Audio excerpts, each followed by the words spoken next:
Hello everyone, मैं आकाश कुमार बढ़ाना ICT virtual classroom में आपका बहुत बहुत स्वागत करता हूं मेरे प्यारे बच्चों। जैसा आपको पता है कि हमारी 10th क्लास है और 10th क्लास में हम लोग देख रहे हैं आपका पॉलिटिकल साइंस। और पॉलिटिकल साइंस में हम लोग संघवाद की बात कर रहे थे कि संघवाद क्या है और संघवाद की थ्योरी को ही हम लोग पढ़ रहे थे। तो कुछ बच्चों को थोड़ा सा डाउट सा हो रहा था, तो मैं कुछ नोट्स के माध्यम से और हम चैप्टर के माध्यम से हम चीज़ों को आपका एक एक करके आपका पढ़ते चलेंगे, लिखते चलेंगे और समझते चलेंगे। क्लियर है मेरे प्यारे बच्चों? तो हम चलते हैं सीधा डिजिटल बोर्ड की तरफ। देखिए मेरे प्यारे बच्चों, मैं आपको बता दूं कि हम आखिर में इस चैप्टर के माध्यम से बहुत कुछ आपका इस चैप्टर के अंतर्गत आपका देख पाए। सत्ता की जो आपकी साझेदारी है उसको हमने पढ़ने का प्रयास किया, उसको हमने हर चीज़ में आपका जानने का प्रयास किया और देखा कि क्या क्या चीज़ किस प्रकार से थी। ठीक है, कैसे युक्तिपरक वो आपकी चीज़ें थी, इनमें हमने इसको देखा। साथ ही साथ और बहुत सारे ऐसे पहलू थे जिन पर हम लोग आज अपना आपका इस लेक्चर के अंतर्गत आपका विचार करेंगे। देखिए, ध्यान दे रहे हैं ना बच्चों? देखिए, कल हमने भारतीय संघवाद की व्यवस्था को आपका समझने का प्रयास किया और उसको आपका जानने का प्रयास किया कि क्या क्या इसकी चीज़ें हैं, क्या इसके महत्वपूर्ण पहलू हैं। उन सभी को हम लोग अपने इस लेक्चर के अंतर्गत एक एक कर कर आपका बात कर रहे थे और एक एक करके हम लोग इसको देख भी रहे थे कि संघवाद क्या है और किसको आप संघवाद की थ्योरी के अंतर्गत रखते हैं। ठीक है, चलिए, तो इतना हम लोगों ने इसमें देखा। इन सारे पॉइंटों को हमने एक एक करके आपका बात की। संघीय व्यवस्था कैसे चलती है इसको हम देख रहे थे और 1947 का जो भारत का मैप था उसको भी हमने आपका गौर करके बहुत अच्छे से देखा। ठीक, अब हम बात कर रहे थे, थोड़ा सा ध्यान दीजिए, बात थी आपकी जो थी भाषाई राज्यों पर। लेकिन भाषाई राज्यों के साथ साथ आप सबसे पहले संघवाद की डेफिनेशन लिख लें, क्योंकि बच्चे बोल रहे थे कि सर थोड़ा संघवाद की जो आपकी परिभाषा है एक सही शब्दों में लिखवा दीजिए। तो मैं आपको वही लिखवा रहा हूं, आप लोग ध्यान दें।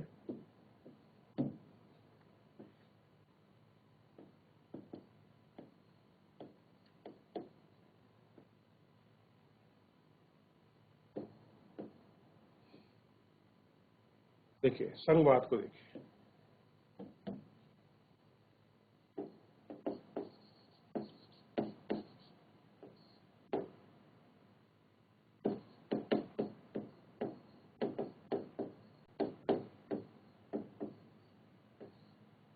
संघवाद से अभिप्राय है कि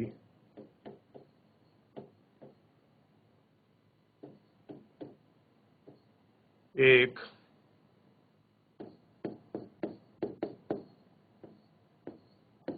ऐसी शासन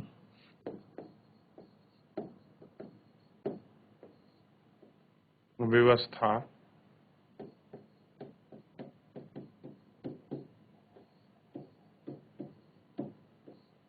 जिसमें देश की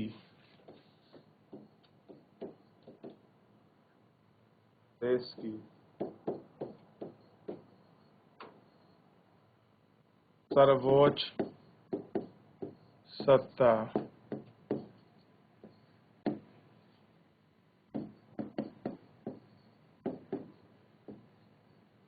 केंद्र सरकार और उसके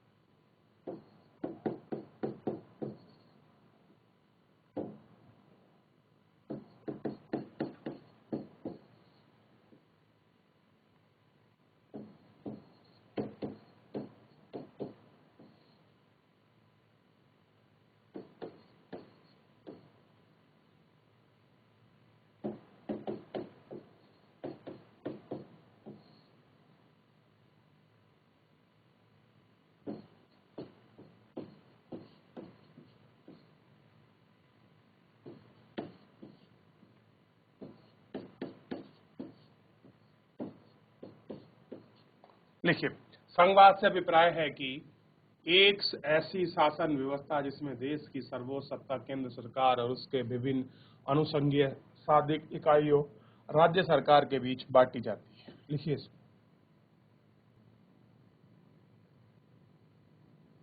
ध्यान रखना है बच्चों इसका, ठीक है ना।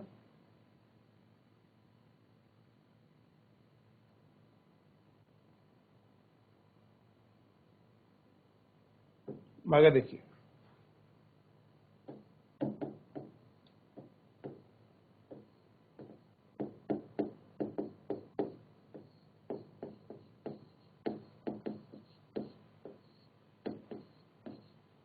संघीय शासन व्यवस्था।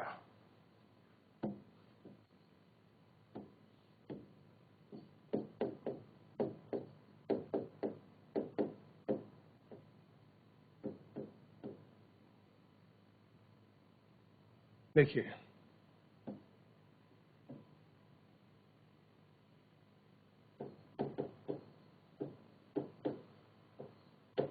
संघवाद या कह सकते हैं आपका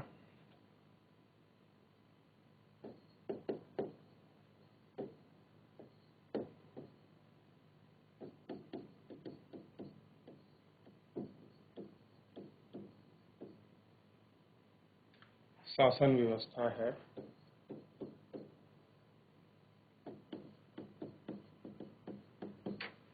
जिसमें देश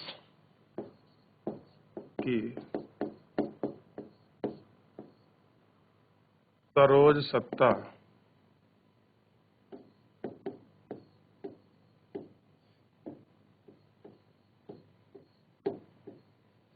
केंद्र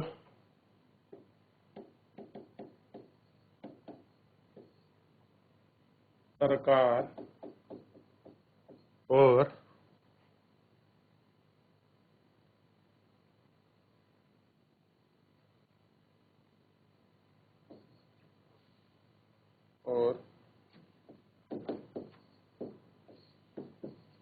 उसके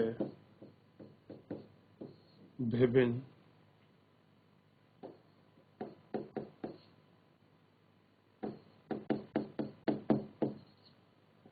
आनुषंगिक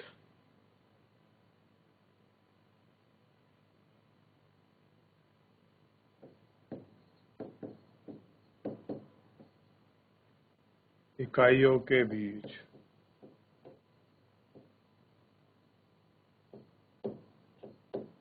बट जाती है।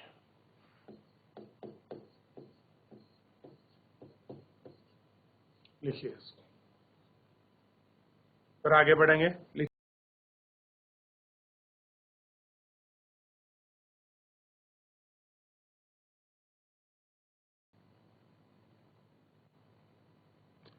लास्ट 30 सेकेंड जल्दी करें।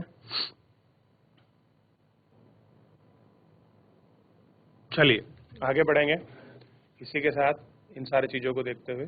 अब देखिए, हम बात करेंगे भाषाई राज्य को, क्या है इसकी चीजें। देखिए, ध्यान दीजिए, भाषा के आधार पर प्रांतों का गठन हमारे लिए लोकतांत्रिक राजनीति के लिए पहली और एक कठिन परीक्षा थी। भारत ने सन 1947 में लोकतंत्र की राह पर अपनी जीवन यात्रा शुरू की। उस वक्त से लेकर सन 2019 तक अगर आप राजनीतिक मानचित्र को देखेंगे तो इस अवधि में आए बदलाव को देखकर एक बारीकी आप आश्चर्यचकित हो जाएंगे। अनेक पुराने प्रांत गायब हो गए हैं और नए प्रांत बन गए हैं। कई प्रांत सीमाएं एवं क्षेत्र उनके नाम बदल दिए गए हैं। नए राज्यों को बनाने के लिए 1950 के दशक में भारत की कई पुरानी आपके राज्यों की सीमाएं आपकी बदली हैं। ऐसे में निश्चित करने के लिए किया जाता है कि भाषा बोलने वालों को लोगों को राज्य में आया जाए। इसके बाद कुछ अन्य राज्यों को का गठन भाषा के आधार पर नहीं बल्कि सांस्कृतिक भूगोल अथवा जातीय यानी कि एथनिक विभिन्नता की, जातीय की विभिन्नता की आपका रेखांकित कर कर उनके आदर के लिए भी किया गया है। इसमें उत्तराखंड, नागालैंड और झारखंड जैसे राज्य शामिल हैं। यानी कि संस्कृति और भौगोलिक और जातीय बनावट के आधार पर इनको क्या किया गया है, रेखांकित किया गया है। चाहे आपका नागालैंड हो, चाहे इसमें उत्तराखंड हो, चाहे आपका झारखंड हो, इनको मेनली आपका टारगेट किया गया है और मेनली इनको आपका फोर्स किया गया है। इसीलिए इनको क्या बनाया, एक अलग सा आपका राज्य बनाया है, आपको ध्यान रखना चाहिए। जब एक भाषा के आधार पर राज्यों के गठन की बात उठी तो कई राष्ट्रीय नेताओं को डर था कि इससे देश टूट जाएगा। केंद्र सरकार ने इसी के चलते राज्य का पुनर्गठन कुछ समय के लिए टाल दिया गया, पर हमारा अनुभव बताता है कि भाषा व राज्य बनने से देश की ज्यादा एकीकृत और आपका मजबूत हुआ है। कि भाषा के आधार पर राज्य बनने से देश में क्या आई है, एकीकृत यानी कि यूनिटी आई है और उससे मजबूत हुआ। इससे शासन पहले की अपेक्षा कहीं ज्यादा सुविधाजनक हुआ है। क्या हुआ है, पहले की अपेक्षा कहीं ज्यादा आपका सुविधाजनक हुआ है। देखिए, मैं आपको एक एक करके भारत का जो आपका राज्य है मैं आपको पुनः दिखा रहा हूँ। देखिए, वैसे मैं उम्मीद करता हूँ कि बच्चों को भारतीय मैप के विषय में बहुत अच्छे से पता होगा और जानते होंगे कि कौन सा राज्य किस क्षेत्र में आपका लोकेशन है, उसका किस राज्य, कौन सा राज्य उनका सीमावर्ती है, ये सब चीजें आपको पता होंगी, ऐसी मेरी उम्मीद है। एक बार इस राज्य को आप एक एक करके अच्छे से देखिए, फिर हम लोग इसमें नीचे की तरफ बढ़ेंगे। देख लिया बच्चों? थोड़ा नीचे की तरफ हम लोग ध्यान देते हैं इसमें। ये वाला थोड़ा पार्ट देखिएगा, पहले बीच वाला देखिए, फिर आगे नीचे देखेंगे।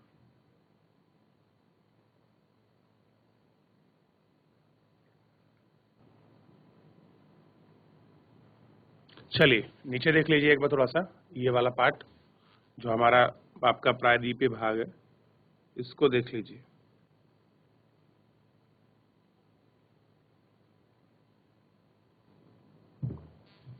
चलिए देख लिया। अब थोड़ी हम भाषा के आधार पर जो आपकी नीति थी, उन राज्यों को आपका नीतिवार जो आपकी चीजें हैं, एक एक करके हम लोग उनको देख लेते हैं।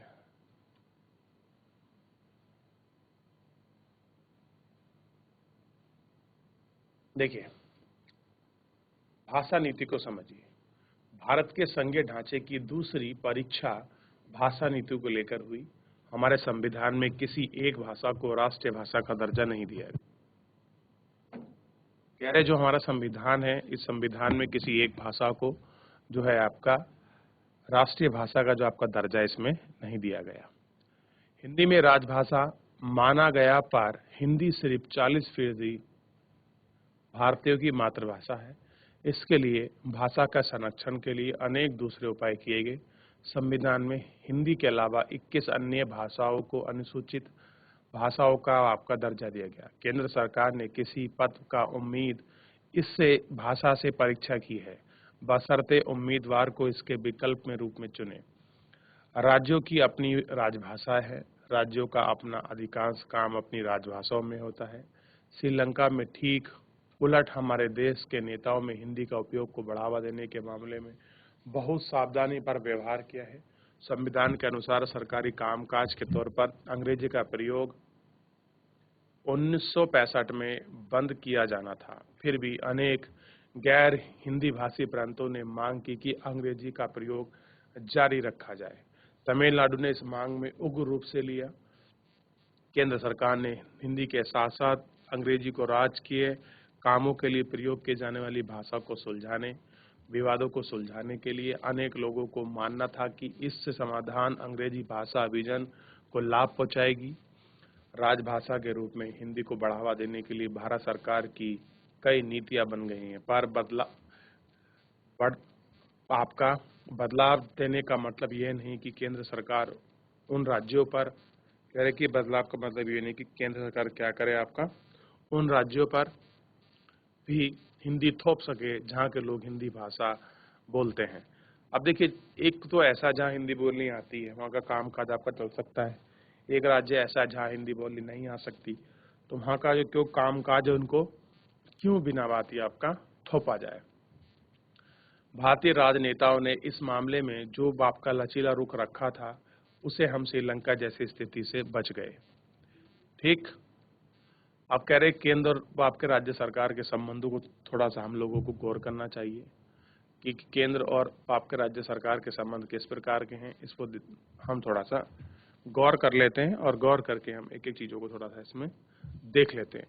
केंद्र राज्य संबंध में लगातार आए बदलाव का उदाहरण यह बताता है कि व्यवहार में संवाद किस तरह मजबूत हुआ है। सत्ता की साझेदारी ने की संवैधानिक व्यवस्था वास्तव में कैसे रूप में लगी है, ये ज्यादातर इस बात पर निर्भर करता है कि शासक दल और नेता किस तरह की इस व्यवस्था का अनुसरण करती हैं। क्या करती हैं? किस तरह का अनुसरण आपका करते हैं।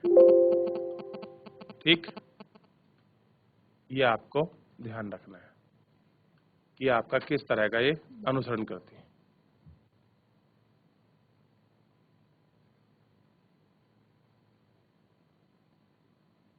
ठीक, अब देखिए थोड़ा सा ध्यान दीजिए। काफी समय तक हमारे यहाँ एक पार्टी का ही केंद्र और अधिकांश राज्यों का शासन हुआ। इसका व्यवहारिक मतलब यह हुआ कि राज्य सरकार ने स्वायत्त संघीय इकाई के रूप में प्रयोग के अधिकार का प्रयोग नहीं किया। अब केंद्र और राज्य में अलग अलग दलों की सरकारें रहीं तो केंद्र सरकार ने राज्यों के अधिकारों की अनदेखी करने की कोशिश की। उन दिनों केंद्र सरकार अक्सर संवैधानिक प्रावधानों का दुरुपयोग करके विपक्षी दल की राज्य सरकार को भंग कर देती थी। यह संघवाद की भावना का आपका प्रतिकूल काम था। क्या था? संघवाद की जो भावना है, उस संघवाद की भावना का ये कैसा था? प्रतिकूल आपका प्रभाव था। 1990 के बाद ही यह काफी बदल गई। इस अवधि में देश के अनेक राज्यों क्षेत्रों में दलों का उदय हुआ। यह दौर पर महागठबंधन जो सरकार की शुरुआत हुई। चूंकि किसी एक दल को लोकसभा में स्पष्ट बहुमत नहीं मिल सका, प्रमुख राष्ट्रीय पार्टी ने क्षेत्रीय दलों समेत अन्य पार्टियों का गठबंधन बनाकर सरकार बनानी पड़ी। इससे सत्ता में साझेदारी और राज्य सरकार की सत्ता का आदर करने की नई संस्कृति पनपी। कैसी पनपी? राज्य सरकारों को फ्री छोड़ने और उनकी रेस्पेक्ट करने का जो था एक नया चीज शुरू हुई। क्योंकि जब सेंट्रल गवर्नमेंट में आपका गठबंधन की सरकार और राज्य में अलग हुई, तब एक दूसरे की संस्कृति को, एक दूसरे की भावनाओं को, एक दूसरे के आदर को लेकर वो चीजें चली। तो इस तरह की जब आपकी टेंडेंसी बढ़ी तो लोगों में बदलाव और उम्मीद की बहुत सारी चीजें आपका देखी गई। संघवाद की भावना को आहत नहीं पहुंचाया गया, क्योंकि पहले वाली सरकार क्या करती थी कि राज्य सरकार को भंग कर देती थी और अपनी स्वायत्तता दिखाने की कोशिश करती थी। इस प्रवृत्ति को सुप्रीम कोर्ट के एक बड़े फैसले को भी आपका बल मिला। इस फैसले के कारण राज्य सरकार को मनमाने ढंग से भंग करना केंद्र सरकार के लिए मुश्किल हो गया। अब यानी कि अगर केंद्र सरकार चाहे कि मैं आपको राज्य सरकार को भंग कर सकती हूँ, तो उसको नहीं कर सकती। इस प्रकार आज संघीय शासन व्यवस्था के तहत सत्ता की साझेदारी संविधान लागू करने होने के तत्काल बाद के दौरान ही ज्यादा प्रभावी हो गई। यानी बच्चों सिंपल समझिए, अगर चाहे केंद्र सरकार की आपका किसी भी राज्य की वो सरकार को भंग कर सकती है तो नहीं कर सकती, क्योंकि अब सुप्रीम कोर्ट ने ये साफ कर दिया है कि अगर आप किसी सरकार को भंग करते हैं तो वो लोग उसके सुप्रीम कोर्ट में उसको चैलेंज कर सकते हैं। अगर वो आपका सुप्रीम कोर्ट में चैलेंज करते हैं तो अगर गलत साबित हुआ तो उसके लिए केंद्र सरकार जिम्मेवार होगी। आज इस प्रकार संघीय व्यवस्था के तहत सत्ता की साझेदारी संविधान लागू होने के तत्काल बाद होने के दौर की तुलना में ज्यादा प्रभावी है। कह रहे जिस समय आपका देश आजाद हुआ था उस समय जो शासन व्यवस्था थी और वर्तमान में शासन व्यवस्था थी, उससे कहीं ज्यादा मजबूत आज की सरकारें हैं। क्लियर है? ठीक, ध्यान रहेगा। देखिए किस तरह से कार्टूनी सरकार, कुछ राज्य सरकार और आपके शक्ति मांग रहे हैं केंद्र सरकार से, उस समय का एक चित्र जो है हमको वो आपका दिखाया गया है। देखिए अद्भुत लग रहा है थोड़ा सा, क्योंकि ये अलग होता है, हमको इसको समझने का प्रयास भी करना चाहिए। क्लियर है बच्चों?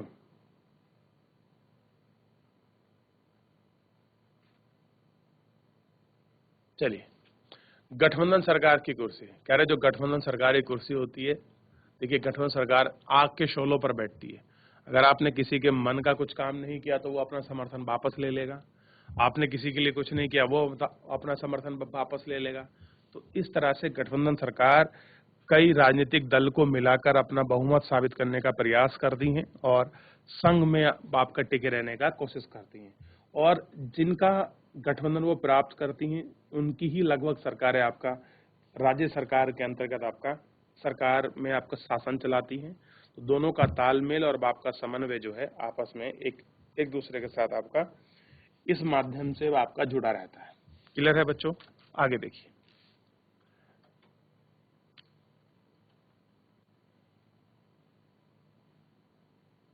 भारत की भाषाई विविधता आपको थोड़ा समझना चाहिए कि जो भारत है उसकी भाषाई विविधता कितनी, भारत में कितनी भाषाएं हैं। इसका जवाब इस बात पर निर्भर करता है कि भाषाओं की गिनती किस तरह से करते हैं। इसके बारे में अधिकृत नवीनतम सूचना 2011 की जनगणना के अनुसार हम डाटा जो है उसके साथ हम हासिल कर सकते हैं। ठीक, इस जनगणना में लोग जो हैं 1300 से ज्यादा अलग अलग भाषाओं को अपनी मातृभाषा के रूप में दर्जा देते हैं। देखिए हमारे यहाँ आपका 1300 से ज्यादा आपकी मातृभाषा है जिनको हम लोग आपका वर्णन देते हैं। इन भाषाओं को कुछ प्रमुख भाषाओं के साथ समूहबद्ध कर लिया जाता है। भोजपुरी, मगधी, बुंदेलखंडी, छत्तीसगढ़, राजस्थान ऐसी ही दूसरी भाषाओं के अंदर जोड़ कर लिया जाता है। ऐसे समूहबद्ध के बाद जनगणना के 121 प्रमुख भाषाएं पाई गई हैं। इनमें से 22 भाषाओं को भारतीय संविधान की 8वीं सूची में रखा गया है और इसी कारण इन्हें अनुसूची भाषाएं कहा जाता है। बाकी को गैर अनुसूचित भाषा कहते हैं। भाषा के हिसाब से दुनिया का संभवतः सबसे ज्यादा विविधता वाला देश है। ठीक है, अब देखिए साथ लगी सूची को देखो और स्पष्ट हो जाता है कि कोई एक भाषा बहुसंख्यक भारतीयों की सिर्फ मातृभाषा नहीं है। सबसे बड़ी भाषा हिंदी सिर्फ आपके 44% लोगों की ही मातृभाषा है। अगर दूसरा या तीसरी भाषा के तौर पर हिंदी जानने वालों की संख्या जोड़ ली जाए तो 2011 की भाषा की 50% से कम थी। यहाँ तक कि अंग्रेजी की बात करें सिर्फ 0.2% लोगों की अपनी मातृभाषा अंग्रेजी। सोच कर देखिए 1% भी नहीं है। कितनी है? 0.02% लोग ऐसे हैं भारत में जो केवल क्या बोलते हैं? इंग्लिश बोलते हैं, अंग्रेजी बोलते हैं। दूसरी या तीसरी मातृभाषा के सिर्फ 11 लोग जानते हैं। इस सूची को गौर कर देखिए। इनमें से ज्यादा याद करने की जरूरत नहीं है, सिर्फ काम कर लीजिए। इस सूचना के आधार पर पाई चार्ट बनाइए। भारत की भाषा विविधता को आपको दर्शाने वाला एक नक्शा बनाइए। नक्शे में विभिन्न इलाकों को अलग अलग रंग से भरिए और दिखाइए कि उन इलाकों को लोग कौन सी भाषा बोलते हैं। ऐसी 3 भाषा ढूंढो जिनको भारत में बोला जाता हो परंतु उनकी सूची में नहीं है। देखिए असम, बंगला, डोगरी, गुजराती, कन्नड़, मैथिली, ये सारी लैंग्वेज है इसमें। देखिए तो मेरे प्यारे बच्चों, आज हमने इस आपका लेक्चर के अंतर्गत आपके संघवाद की थ्योरी को समझा, उसकी विशेषताओं को देखा। केंद्र सरकार राज्य सरकार में किस प्रकार आपका बंटवारा है, केंद्र सरकार किस प्रकार से अपनी राज्य सरकार पर मनमानी नहीं कर सकती, इन सभी के विषय में हमने बात करी। भाषाई के आधार पर आपका राज्यों को देखा और उसके संगठन और गठन की हमने इसमें भी बात करी। तो बच्चों फिलहाल आज के लिए इतना ही, मिलते हैं नेक्स्ट लेक्चर में। तब तक अपना ध्यान रखिए, स्वस्थ रहिए, अपनी पढ़ाई को बहुत अच्छे से करते रहिए और बच्चों मुझसे जुड़ने के लिए आपका बहुत बहुत धन्यवाद।